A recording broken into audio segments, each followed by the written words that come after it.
A badge of honor. Police officers and first responders wear badges to let their communities know they are here to protect and serve. But that's not how it feels today, and the stress of the job is taking its toll, taking lives through suicide and post-traumatic stress injury. A Badge of Honor podcast features the cast of the same name, Sam Horwitz and John Salerno. Sam, John, and the team offer the first responders workshops through their critical incident stress management teams and mental health liaisons to offer state-certified T-COLE credit programs that save lives. It's time to smash through the stigma. It's time to heal from your injury, and it's time to back our blue. Welcome to A Badge of Honor podcast. Here are your hosts, Sam Horwitz and John Salerno. Hey, welcome to A Badge of Honor podcast with John and Sam. We are powered by the OBBM network and streaming on all your social media platforms along with Roku TV. Man, we're just blowing up there, Sam. Getting the word, getting our message across, helping our first responders in any way we can. You know, over the last couple of months, Sam, we've had cops who are veterans who battled, and we're talking about the stress of the job.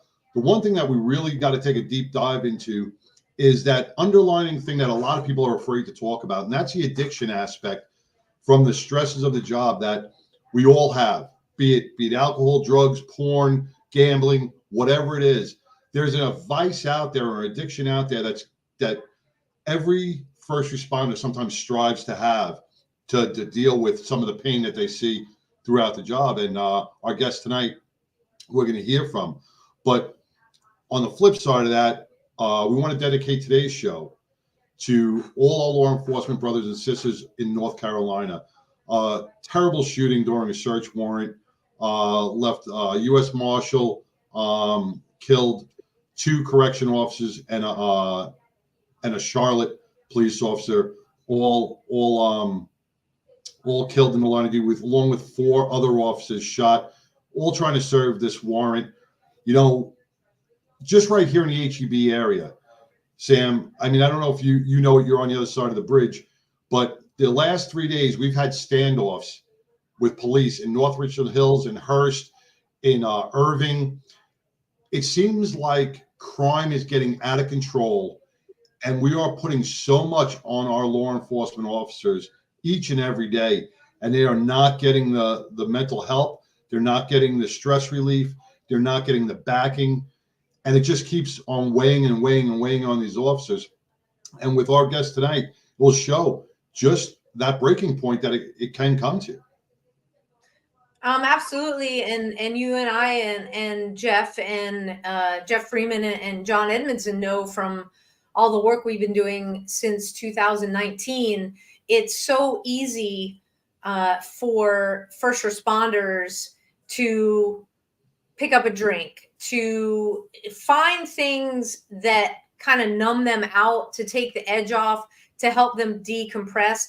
And our guest tonight has 22 years as a law enforcement officer, both at the local level as well as the federal level. And he's dealt with a serious addiction to alcohol. And without further ado, Jeff Fields, welcome to A Badge of Honor podcast. Oh, thank you for having me. Yeah, tell everybody watching and listening on their favorite podcast app, about you. Where'd you grow up and how'd you get into law enforcement and all the good stuff? So I'm originally from the Southwest. I grew up in New Mexico. I'm a Texas boy, but I grew up in New Mexico. That's where I started my career. Oh, wow. I spent roughly 6 years in New Mexico in local law enforcement, narcotics, whatnot, and then went to Arizona and did another 6 years or 4 years. My math's always terrible. 10 years total for local. And while I was in Arizona, I got on federally with Homeland Security and worked there for 3 years before I met my wife there, and my wife's from the East Coast. So we were trying to get back to the East Coast. And so I voluntarily requested to go to DC, which not a lot of people do that. So you can only imagine they were like, sure, come on up here. So my wife and I did 6 years up in DC. She's also a federal agent. We did 6 years up in DC before I left Homeland Security and went and was a postal inspector for 3 years in North Carolina before I left the government, left law enforcement altogether. So, Yeah. this is where I live now. There's a reason, why you left law enforcement. You kind of drew a personal line in the sand, and you wrote a book about it called Sober from Sin.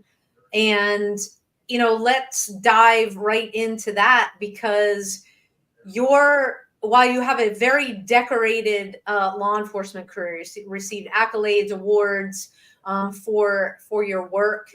You kept a big secret for a very long time until it didn't stay a secret.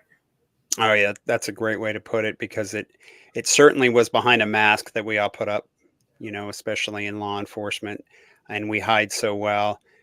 So closer to the end of my career, probably about 7 years, towards the end of my career, the drinking culture caught up with me. The law enforcement drinking culture that typically exists. And once I had gotten married, my wife was my audience and was able to tell me, you have a problem. And that's when it got worse, because I think I had a resentment towards women in general, because a lot of my story, and I talk about this in my book, has to do with trauma from my childhood, unresolved, that I did not know about until it started coming out later in life. And then I had all the work trauma on top of it. And so it just was really like a mess of digging through what was what and why was what.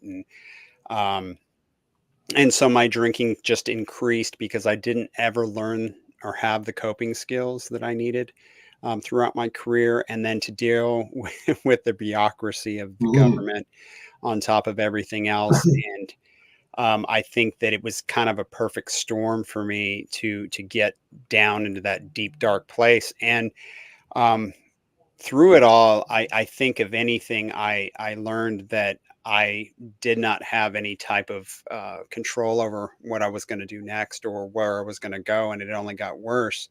And as my family started, or I had a daughter and our marriage, I think it was real evident that I had to do something, right? If I wasn't going to do anything, it was going to lose my family. But then I was like, well, I have this coveted career that I put so much into. And in the end, I had learned that the career meant nothing. It really didn't. The career was just an activity that I did. And that was what I needed to help me pull myself out, pull my bootstraps up and say, hey, I've got to clean myself up and try to get my priorities straight. And so, I mean, this is like a huge nutshell, 30,000 foot look at all of this, because it wasn't this easy and it wasn't this short. But as I got towards the end, I got sober at the same time I left my career. And so that was real telling to me. Because I haven't looked back at either. And so with all that in mind, with everything I had experienced and tried, and I was like, I got to talk about this in a book. There's one thing big in getting sober, and I'm not a big AA guy, but there's a lot of values in it I think are useful, right? And one of them is helping other people. And you don't tell other people what to do. You show them what you are doing, and it may resonate with them. It may not. Because addiction's addiction. It always looks the same. But somebody in law enforcement, it does look a little bit different, just simply because you're dealing with different stressors, right? So let's get into those stressors and kind of go back to where you realize that you had this unresolved traumas. You've been on a lot of couches, a lot of things didn't work. So let's dive into the meat of it when we come back from our first break. We'll be right back, everybody, with Jeff Fields. Stay tuned. Move freely, America, without medical restrictions or penalty. Without medical freedom legislation in place, our rights and freedoms are one vote away from being dissolved. Move freely, America, with one voice, without fear of retribution, achieving a common goal, medical freedom. We the people make our voices heard by connecting with state legislators and engaging a constitutionally compliant medical Bill of Rights for all citizens. Individually, change is improbable, but as an aggregate, attainable. It's time to act with one voice. My voice. And my voice. And my voice. And my voice. To protect our freedom, creating one voice that cannot be ignored. This requires your voice, too.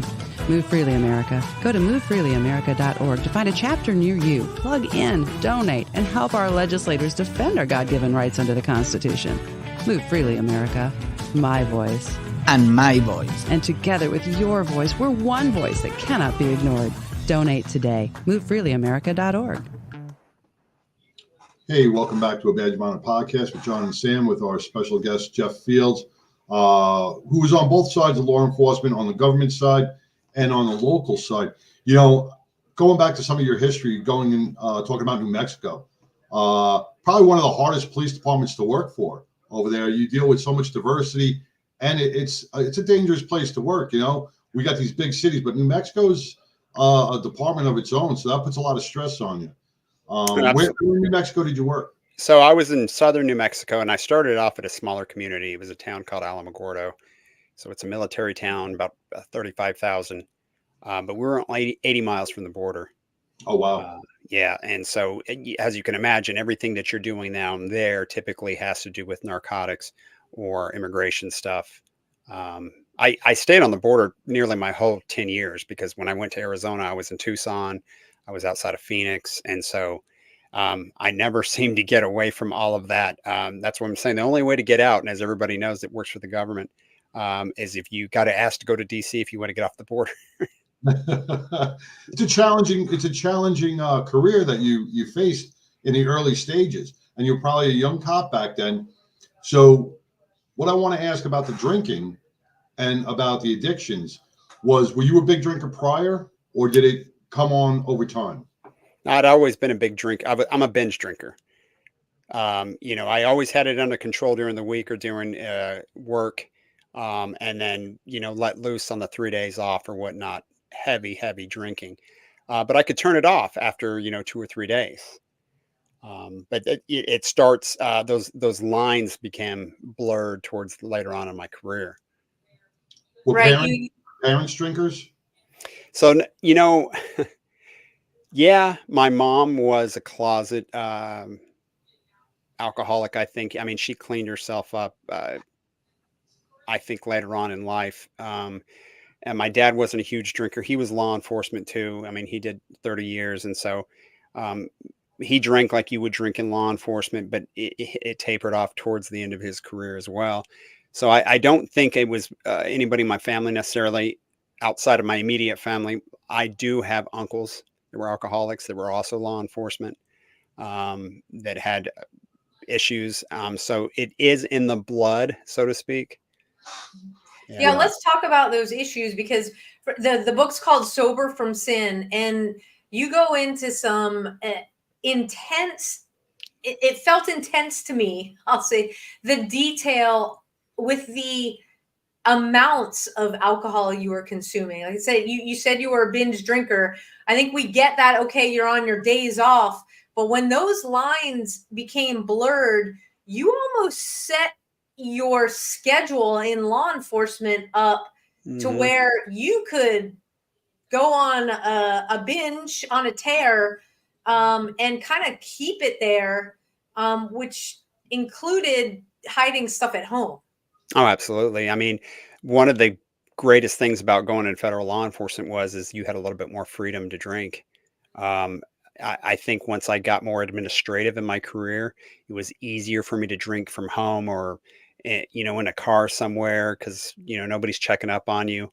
And plus you're not doing warrants every day. You're not kicking in doors. So your mind doesn't need to be clear all the time, which doesn't mean anything because there were times when I was in local law enforcement, my mind wasn't clear. I was hungover, but, I certainly wouldn't be able to drink in a patrol car. I know guys do and have. But I wasn't at that point in my life at that time. And so I think my federal career for me facilitated it. It was a whole lot easier for me to get away with it. And then being at home, it became a cat and mouse game with me. Like I said before, my wife is law enforcement. And so, she didn't like the amounts I was drinking. I resented her for that. And so I was like, well, I'm going to hide it because I want to get one up on her. And I'm like, and let me see if she can find this. This is a game. And so I'd get real creative about hiding things, planning out where things should be hidden in the house because I knew I was going to be in that room at a specific time. Or if she was going to find something, I knew exactly where I could find something else. And so, this is where they say it's a disease. It's an illness. It really is, because you spend so much time with the preparation to drink for short periods, and then spend a long time recovering from it, only to start all over again the next day.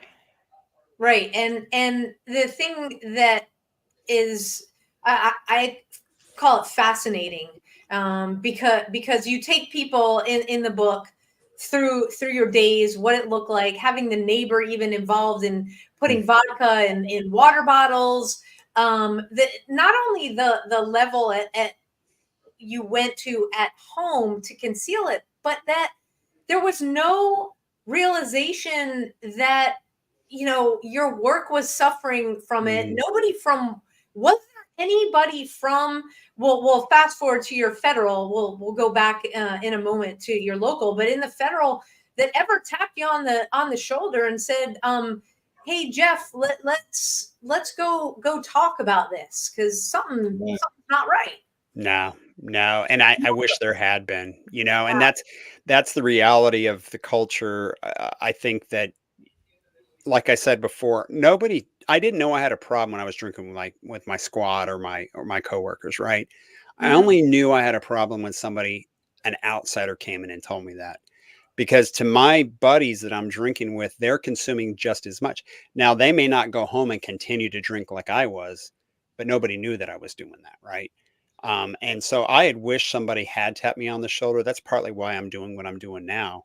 I don't know if it would have changed things. But I voluntarily went to rehab Right. twice, and one of the time, both federally. And, after that, I got a little bit of like, hey, you doing all right? Pat on the back, this and that. But then it's forgotten. Let's talk about that when we come back from our next break, because you talk about it in the book, what happened when you got released from rehab, and kind of it's just like hoops, because the feds and even some of the local departments, they just don't do a good job following up with their folks, and it's more of let's get you back out there. Pat on the back kind of thing. So we'll be right back after this next break. Everybody stay tuned. Interested in starting a podcast or TV show? Worried about what you'll say and how to keep it engaging? Think you'd like to be a guest on podcast, radio, or TV shows? Hi, I'm Susan Hamilton, owner and founder of OBBM Network, and I would like to invite you to an OBBM media training to get the tools you need for a relaxed and polished performance you'll be proud to share. Our specialized training techniques include role play, voice training, and everything you need to deliver a confident, clear, and engaging interaction. Go to offbeatbusiness.com. Go to the calendar and register for a training that's convenient for you. Dates available now, 214-714-0495. Hey, welcome back to A Badge of Honor podcast with John and Sam, with former retired law enforcement and government federal agent Jeff Fields. Before we took our last break, we were talking about, the addictions of many of our officers out there and the troubles that they face. And Jeff, you were telling us about how exhausting it is to stay on that path of hiding stuff from not only your wife, but from the job. And, Sam brought up, nobody ever tapped you on the shoulder. Nobody ever said, it's just like mental health. After something bad happens, that's when everybody jumps on the bandwagon and says, oh, I seen it, or I nobody has the balls enough or courage in it. Not everybody, but to say, hey, Jeff, listen, bro, we got a problem. You're looking a little disheveled, or you're smelling a little, like alcohol today. What's going on? We got to start personalizing each other. We're willing to lay down our life for each other, but we're not willing to have a conversation. Yeah. And I think those conversations are difficult. I mean, it is awkward. But I think that it's too late whenever somebody finally decides to do it, right? We know so many, my wife and I know so many people in the government that have drinking issues, who have either been forced out or put away in a closet to finish out their career. And, both of those are the wrong answer, I think, right? Yeah. And like Sam said before the break, so when I got back from rehab, and this was a voluntary commitment, um, they were like, okay, you doing all right? Well, we need a battery of doctor releases. We need to review stuff. We need to have our agency attorneys look at things. Basically, rubber gun squad. And I'm like, well, wait a Because now minute. you're a liability. Yeah, exactly. And that made me feel like I was a broken toy. And Mhm. so I was questioning, well, did I make the right decision going to rehab in the first place? And Right. so it really left it. That was the first bad taste I had in my mouth. And I worked for a smaller agency within Homeland Security, and granted, it probably didn't have the resources. But just to give you an example, so EAP is a big thing, right, in the federal government. They push that employee assistance. Um, you know, Typically EAP contracts with an outside company that helps with mental health or addictions. Um, but I learned quickly by calling EAP, the contract had lapsed with the agency I was with. The doctor wasn't even familiar with the agency anymore. He was like, "Hey, I don't work with you guys anymore. Let me see if I can find somebody in your area that can help you."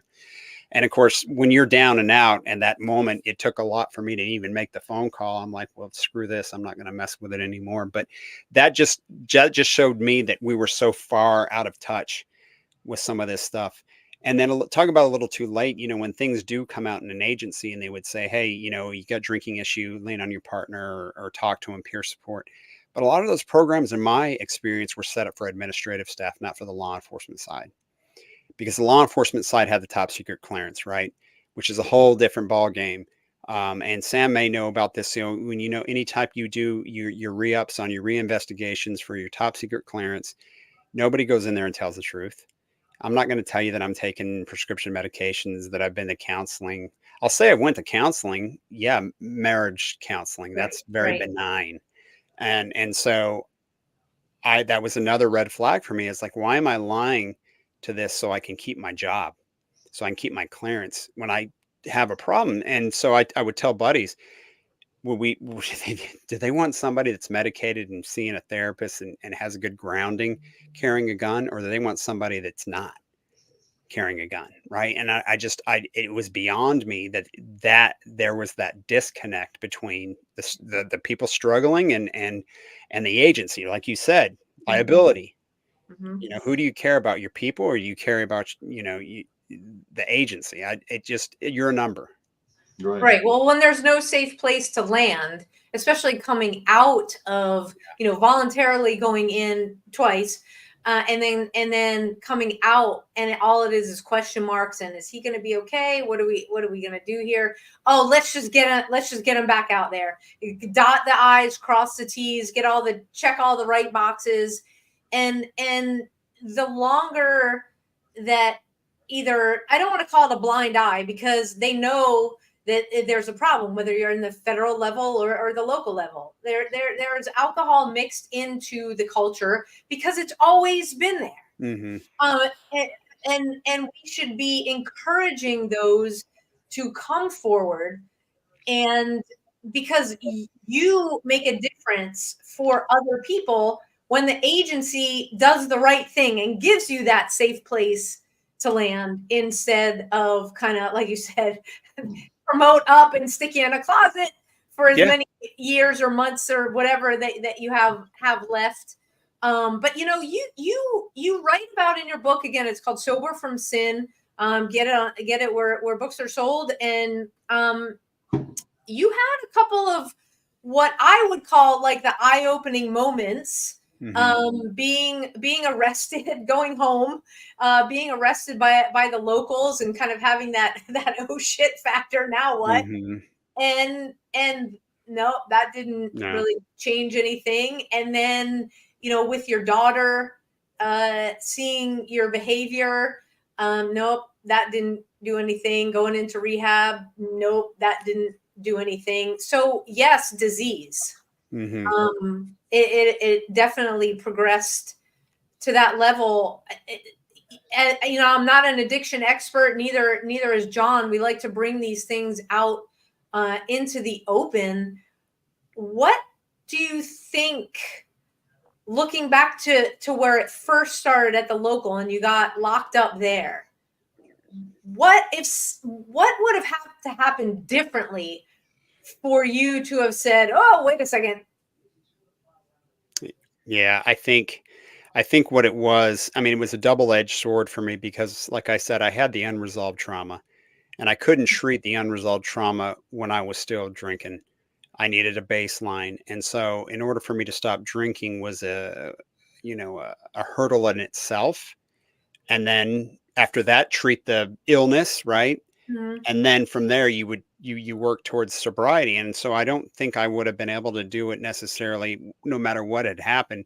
But going back to the federal thing. So yeah, I got arrested on a federal detail. I was on a detail and I got arrested by the department that actually started where I started my career. And that was it was a huge reality check for me. But like I say in my book, I got back, I did my 2 weeks, right? I wasn't complaining at the time and, and humility left and right. But about 6 months later, I get promoted. I get promoted up to, a GS-14 and I'm like, well, man, I not only, missed the boat on that one, I'm doing well now. And so I don't think that there was any real consequence. Like my wife likes to say, there wasn't any consequence for you. And there wasn't any consequence at your job, but yeah. There kind of was consequences at home. Yeah. My wife will tell you, she was waiting for the phone call for the DUI. She actually was hoping I'd get a DUI. And even after I had that one, I think she was hoping secretly, it's called detaching with love, right? So she was trying to, what can happen that will stop this nightmare? She figured it would be a wake-up call for you. Yeah, a wake-up call. And I mean, the reality of it, anybody that's suffering with any kind of addiction, it has to be your decision, right? It doesn't matter. I mean, I love my daughter more than the world. I love my family more than the world, but that was not enough.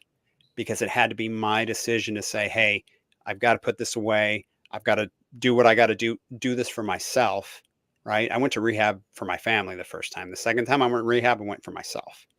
Right. And so that's what I had to do and continue to do. But I had to start tackling that unresolved trauma after I had any type of length of sobriety in order for me to just fix that illness, right?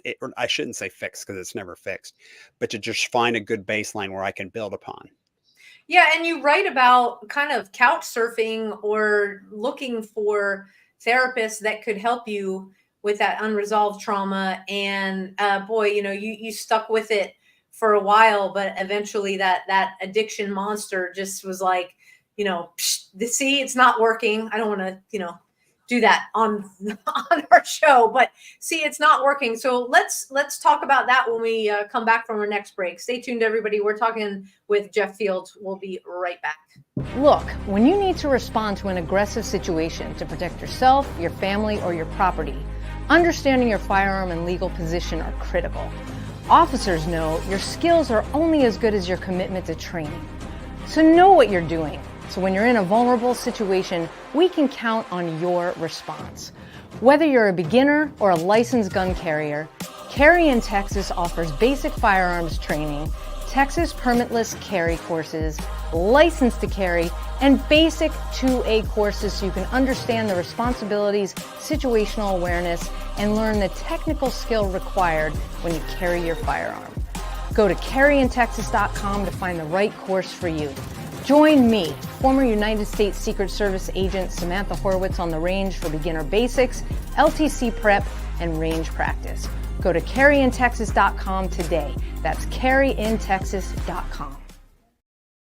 Hey, welcome back to a Badge of Honor podcast with John and Sam, with our special guest, Jeff Fields. Before we took that last break, we were talking about things that led up to, I don't want to put a number on it, but a lot of law enforcement suffered different types of addictions and different types of stresses. It's all individualized. But I do want to bring it back just a tad, because you did say something about childhood trauma. and your coping mechanisms. Do you feel now through rehab for yourself, not for your family, the rehab for yourself, do you feel like your coping mechanisms have improved and they're becoming stronger? I do. I mean, I should say that the second rehab didn't stick, right? I mean, I think rehab for me, all it did was give me it taught me what tools I needed to use and how to use them. But then they cut you loose. Now it's up to you on how to figure this out on your own and lean on other people that are similar in paths. And so that's what I did. And so, yes, I mean, I'm a big faith guy, right? God is a big thing in my life. I had to find something bigger than me, bigger than my addiction, bigger than my career. And that's what I had to really lean into and be very structured in that. You know, we're in first responders, right? You need structure. We all need structure. And so I had to continue with that structure. And that helped me not only navigate the drinking, but it's also helped me to find some type of peace with the childhood stuff, right? I'm not a victim guy. I'm not going to wallow in it. All I'm going to do is build upon it because there's a lot of superpowers that come from this. There really Right. is, right? And so part of the thing that I have learned is that you can't keep what you don't give away, right? And so it's helping me by trying to help others. And I'll tell you, I'm being selfish about it. I don't care because if it helps somebody else, then Right. it's a win-win. And so that's kind of where I've lived over the last 2 years, is where I've just stayed very faithful to God and to my family. Yeah, the party's over. It did suck. You know, the party's over. It really is. But you know what? I'm 45 It's years not old. over. It's not over. It's just a new It's a party. new party. Yeah, and New New also, party. party, right? It's a New new party. party. and I also think that we have an issue in the world, not just in the United States, with men who need to grow up, right? And I was one of them, and I think that I really need to reevaluate where I had my fun. You know, I had my crazy times. I did what I needed to do, but I have a family now. This is my responsibility, and I'll find joy and fun, like you said, John, now in that. Right. Now, did you have to wipe away? Because I know a lot of officers are probably listening, going, because we become the job, right? Me Yeah. and Sam always say that we become the job. And in the beginning of the show, back in the green room, when Sam mentioned all your credentials, you kind of were just like, yeah, they're just on the wall. And I don't want to demean them or anything or blow them off. But did you have to wipe away that part of your life, the law enforcement, to be able to take on the new role, to have that faith and say, because we all have attitudes and we all have that high profile of ourselves when we're cops, Yeah. when we're wearing the badge. We sometimes take that into our other lives and we feel that nothing could hurt us. So we're scared to take on, like you said, you found faith. So we feel that. Did you have to wipe away? I don't know if I'm explaining it right, but did you have to wipe away the back end of your life to move on with the front end of your life? Yeah, I mean it's in the background, literally, right? I don't even pay Right. attention to it as much anymore. I became very apathetic towards the end of my career. I really couldn't take my job seriously. I didn't believe in the mission anymore. And so it was easy for me to just kind of wash my hands of it. Now I look at it as it was an experience in my life, and it was it had a lot of positives to it. But I feel like I had a higher calling, and this may be it. I don't know. Maybe it's raising my daughter to grow up and cure some disease. I don't know, right? So it's Right. not. It wasn't about the bravado anymore in law enforcement that I had. But I lost that a long time ago, which is curious to me. And I often say this: I may have been in the wrong line of work. I followed my dad's footsteps, my family's footsteps. I married into law enforcement, and I'm like, man, I don't really feel like should be in this space. But you know what? I did 22 years. I did my time, right? Yeah. And I love law enforcement. I really do. It's just, I just don't know if I was as useful to the career anymore. So it was easy for me to just, walk away. I used to get embarrassed about it. I wouldn't carry my gun anywhere because I didn't want to draw attention to me. And that's a whole childhood trauma thing too, right? People would be staring at me and all this. It's very complex, but you know what? I'm not going to sit in it and wonder why it was so complex. I just move forward. Right. Yeah, well, and you talk about moving forward with the tools. but with now it's using the tools, but with structure. And so call it the best part of training, the exciting part of when we first got into law enforcement, where we learned, the tools that we needed to be successful at the job. Once you're off the job, it's the tools that I need to be successful to be a dad, to be moving on in this next party with a wife now that is not worried about, where you hid everything. And, a testament to you guys for staying married, because, you write about there were times that it was like, I don't know about this. She even, I believe your second house or there was some property that, it was in her name, because it was like this close to saying, you're out, bud. Yeah. And I think the biggest thing that helped her in our marriage and her going through all this was she educated herself early on. And she went to meetings for women that were, or wives that were struggling. She read books, she listened to podcasts. She really wanted to know. And what fascinated more than anything, and this is a big theme in my book, is the cause and effect, right? So what had happened early on in my life created something result, right? So something early in my life created my addiction, or I shouldn't say addiction, my lack of coping skills, right? I just went to addiction or to drinking. It was a symptom of a bigger thing. And so from there, we kind of just built on like, okay, well, what's bothering you right now that you feel you need to do X, Y, and Z? And so she's been amazing when it comes to that kind of stuff, and very supportive of me right now. She was the one that was really big on like, hey, if you walk away from your career, it's going to be okay, right? And I think that helped me a lot. I mean, there was a lot of reasons that I left my career. I mean, I had 2 neck surgeries. My neck is fused. It didn't make a lot of sense for me to stay in. And I'm like, well, there's another reason. If I'm ashamed of my addiction, which I'm not, I'm an open book, literally, right? I tell everybody everything. And that's the other thing too. I don't want to beat my chest. There's enough people beating their chest out there. There's not enough people out there saying, hey, look at me. I was a piece of shit. Right. But now I've gotten through that, and my daughter loves me, and my wife loves me, and I've got this, and I've got that. And that's what really mattered. Yeah. And you came very dangerously close to taking your own life. It's very detailed in the book, and your wife coming in. And I mean, again, it was another moment where it's like, okay, this has to be rock bottom. Yeah, you would think. And that wasn't it either. Yeah, you would think. I mean, that's where they say alcohol's very cunning, and it's sneaky.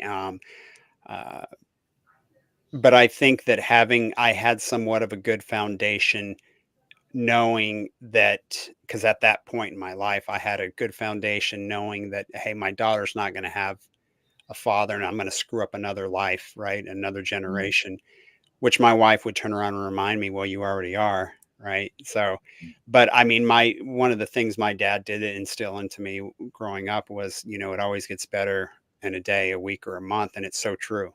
It does. Right. If you had asked me, 2 years ago, that I'd be sitting here right now, I'd say you're full of it. There's just no way. Right. Well, things got better. Right. Things got better. It may have not been my plan. And that's you letting go of control and showing humility and saying, hey, I don't know what's going to happen next, but I know what's going to happen today, and I'm not going to drink. And that's all that matters. Now, sobriety is probably one of the most hardest things to do, especially when alcohol is still legal. It's available everywhere you go, every party you go to, every social function you go to. What are some of the battles with sobriety that you face on an everyday basis? Yeah. And I shouldn't say I don't hate alcohol. I don't hate the institution of it. I don't care. My wife still has glasses of wine every once in a while, right? We're at that point. I just hate what it did to me. And be honest with you, I hate the people that can have 2 or 3 drinks and be done. I'm like, how could you do that? I could never do that, right? But I mean, it's just my makeup. It's just the way that I am, and I've just got to move forward. And I find other highs. Like other men, I do struggle with other addiction issues. I mean, I drink coffee and nicotine like it's going out of style, right? Yeah. But it's not going to kill me, at least not quickly. But I just think that it's a day at a time thing with any type of thing I'm dealing with. And the biggest thing that I had to get over was self, right? I needed to quit being Absolutely. selfish about things. And that's what I did forever. I mean, it's my way or the highway. Screw And you. I'm going to drink.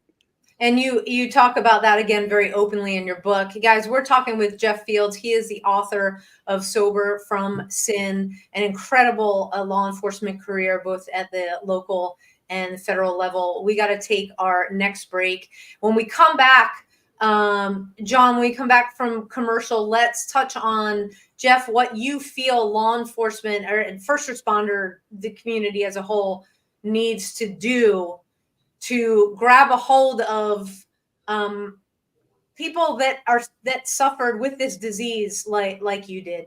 Stay tuned, everybody. We'll be right back. Rise and vibe with your new elevated morning ritual. Meet Rise by Frequence. Frequency charged nutrition. Rise is formulated with a blend of 7 different organic mushrooms, B vitamins, amino acids, and green coffee bean extract. Rise supports brain health, performance, and focus while enhancing mood, mental clarity, and energy. Enjoy the delicious mango lemonade flavor while giving your mind the nutrients it needs. Get charged up with Rise. Fuel your body and mind today. Hey, and we are back front with a Badge of Honor podcast. And what you just saw is one of the most amazing supplements out there on the market for your health. John and I talk about wellness and resiliency. Well, that includes your health. And, this Rise stuff, the 7 different mushroom blend, it is, if you haven't heard of a nootropic, that's the classification that it's in. I have been taking it and it supercharges my morning. I have it first thing. I mix it with the Source Naturals, which is that is a group of all minerals that your body absolutely needs. It tastes like the best iced tea, especially since it's 1,000 degrees here in Texas. Boom, I'm ready for my workout. So it's like my pre-workout go-to. But there are no jitters. It's not like an energy drink. And boy, do we see that in our first responder community, folks. This is healthy energy that will sustain throughout the day. There is no crash. There's no sugar. It is completely natural. And so if you want to find out more, we got a special going on. You can go to abadgeofhonorhealth.com. That's abadgeofhonorhealth.com. And right now, subscribe and save 10% on your order. So go to abadgeofhonorhealth.com, rise and vibe with us. All right. That is our newest commercial. Thank you so much, Frequence. It really truly is amazing stuff. You should get some. So Jeff, let's talk about what the law enforcement, our first responder community really needs to do, whether you want to take it from an admin standpoint or talk to, everybody watching. So I think first off is the humility thing, right? We need to start putting ourselves and our family before our career, right? I mean, our career, I've learned once you leave, everybody forgets about you or they won't answer your calls anymore. So what does it matter? And so I think you just really had to prioritize what is important to you early on in your career. And I think also knowing that the agency is not going to have your best interest typically, right? And so when you go into that, it's really important to lean on each other. I'm a big fan of peer support. I think peer support's amazing. And I think more agencies need to start utilizing it more often, but also if you're going to have a successful peer support system, you're going to have to just let your mask down. You're just going to have to let your mask down and talk, and do it quickly and do it early on so you don't fall into the shame or the guilt phase, because that only compounds things. So, and if I were a manager, and I say this all the time, you, you worry about your people, don't worry about what the agency thinks, right? And the liability stance, the attorneys of the agency. The manager is guy with the boots on the ground, and he should be the one that has the best tone of what's going on with his group or team or squad or whatever it is. And I think that if you're not so quick to get rid of or fix a personality problem or a family problem, your troops are going to talk to you. They're going to come talk to you, and that's what's needed. Instead of feeling like this is the last resort, talking to my boss. No, it should have been your first. It should have been the first thing you felt comfortable doing. Yeah. But you know, Yeah. when you say all that, and I think it's great, and I think that's the way it should be too. But you know, the way law enforcement today is structured, we are set up, excuse me, set up to fail. 10-hour shifts, 12-hour shifts, forced overtime, minimal manning. We spend more time on our job than we do see our families, right? So maybe you'll see, you get a couple days off, but you're decompressing those 3 days or 2 days, and you're sleeping or you're doing stuff around the house. So we disconnect from our families very easily. We need to bring what you just said into our law enforcement. Well, and also, I mean, you said a key term there, decompressing, right? How are you decompressing? Exactly. How? Right. A lot we of people teach skills on that. Yeah, we need the skill, and I wish they would teach us in the academy. When I went through the academy back in 01, we had a class on grief. That was the extent of mental health training. Okay. Class what? Grief? Like how to deal with death notifications and make sure that didn't bother you, right? And so why aren't we having an 8-hour course, 80-hour course on it, right?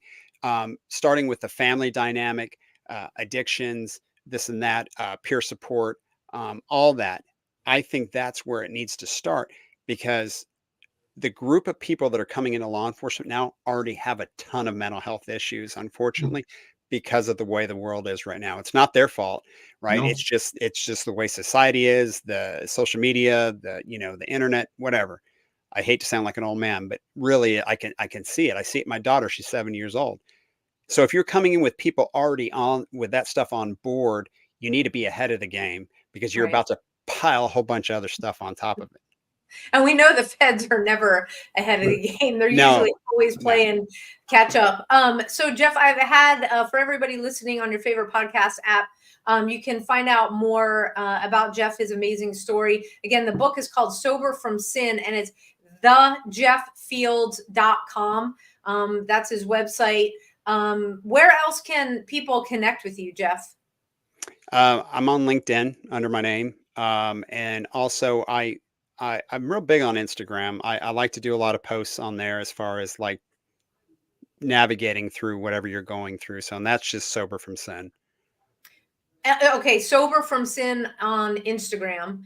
And yeah, I came across, when we connected, on there, and it really is, if you guys go onto Jeff's Instagram, you will see that it's little nuggets that you're practicing every day. Yeah. You talked about that, your structure, and thought-provoking things, so that if you're hearing yourself in Jeff's story, we talked about the wake-up call being tough. Do you think that somebody going to your Instagram, again, it's Sober from Sin on Instagram, that they can take what they're seeing, possibly connect directly with you, and could that be like their moment to like, I need to stop? I mean, it could be. I mean, it doesn't have to be an ugly stop, right? It doesn't have to be rock bottom. You don't need to lose your marriage or your job. Rock bottom is subjective to people. You could be drinking 2 glasses of wine every night and that's it. But you have a problem. It's a problem. If it's a problem to you, it's a problem. And so, yes. And I mean, if people want to reach out to me personally, you can email me on my jefffields.com website. At the bottom, I have contact information.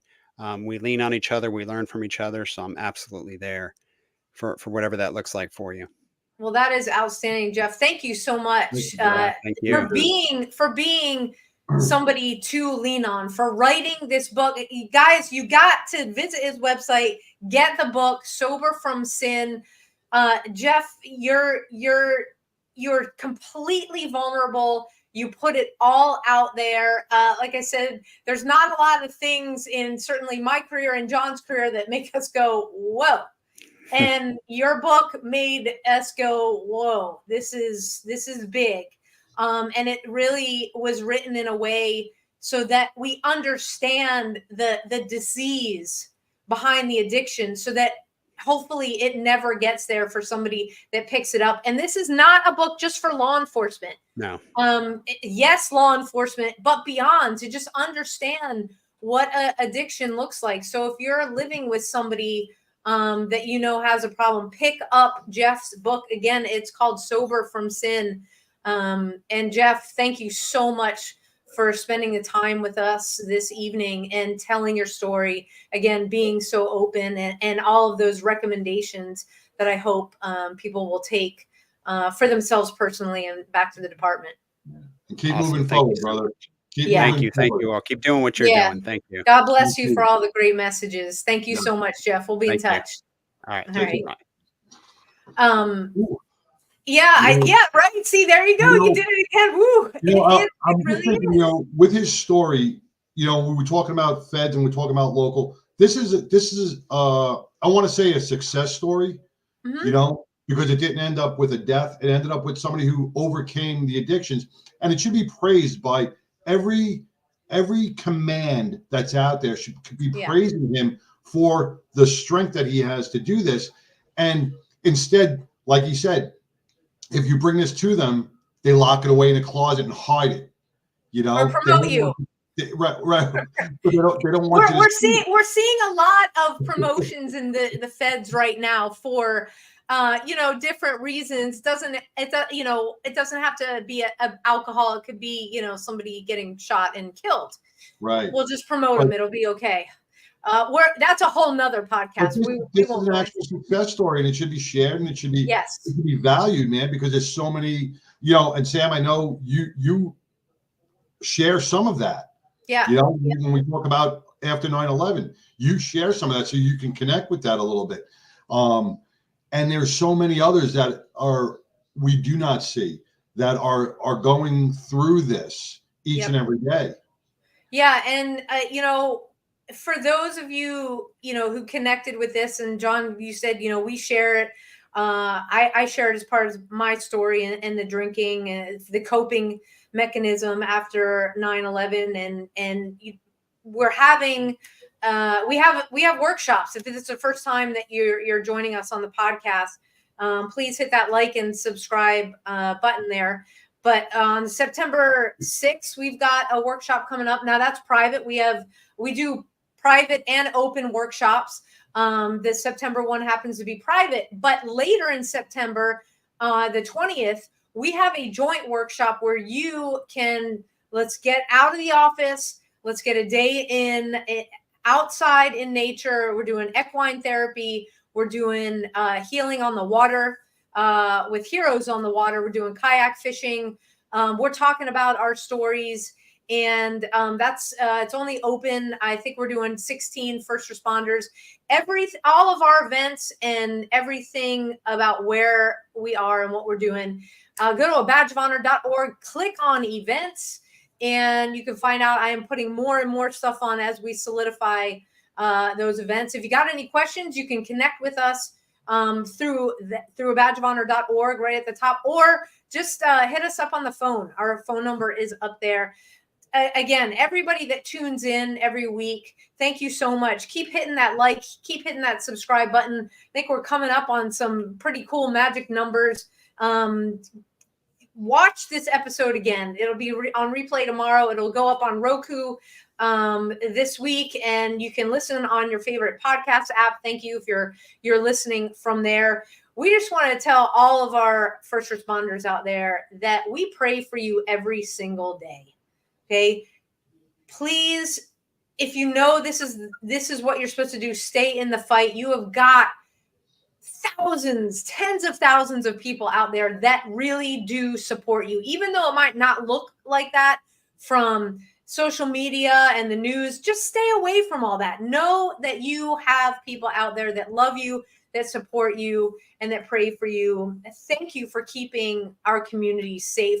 For all of our veterans out there, thank you so much for fighting the good fight, for allowing John and I to speak freely, to do a show like this every single week, and for all of our active duty personnel across the globe. Things are heating up. We don't know what direction our men and women are going to get called and what the next battle is. But thank you for staying vigilant, no matter where you're serving across the globe, keeping our shores safe and our enemies at bay. John, take us home. Well, just like in the beginning of the show, just keep Charlotte, North Carolina, and all the families and the law enforcement personnel in your prayers. They took a hard, very, very, very hard hit today. This is something that our law enforcement goes through every single day across our nation, and we can't thank you guys enough for really keeping us safe, like Sam said. So keep everybody in your prayers. Until next week, peace. See you next week, everybody. Take care. A Badge of Honor podcast is produced for the OBBM Network podcast and protected under copyright law. For content permissions, please submit your request to abadgeofhonor.com on the content page. For OBBM Network programming information, please call 214-714-0495 today.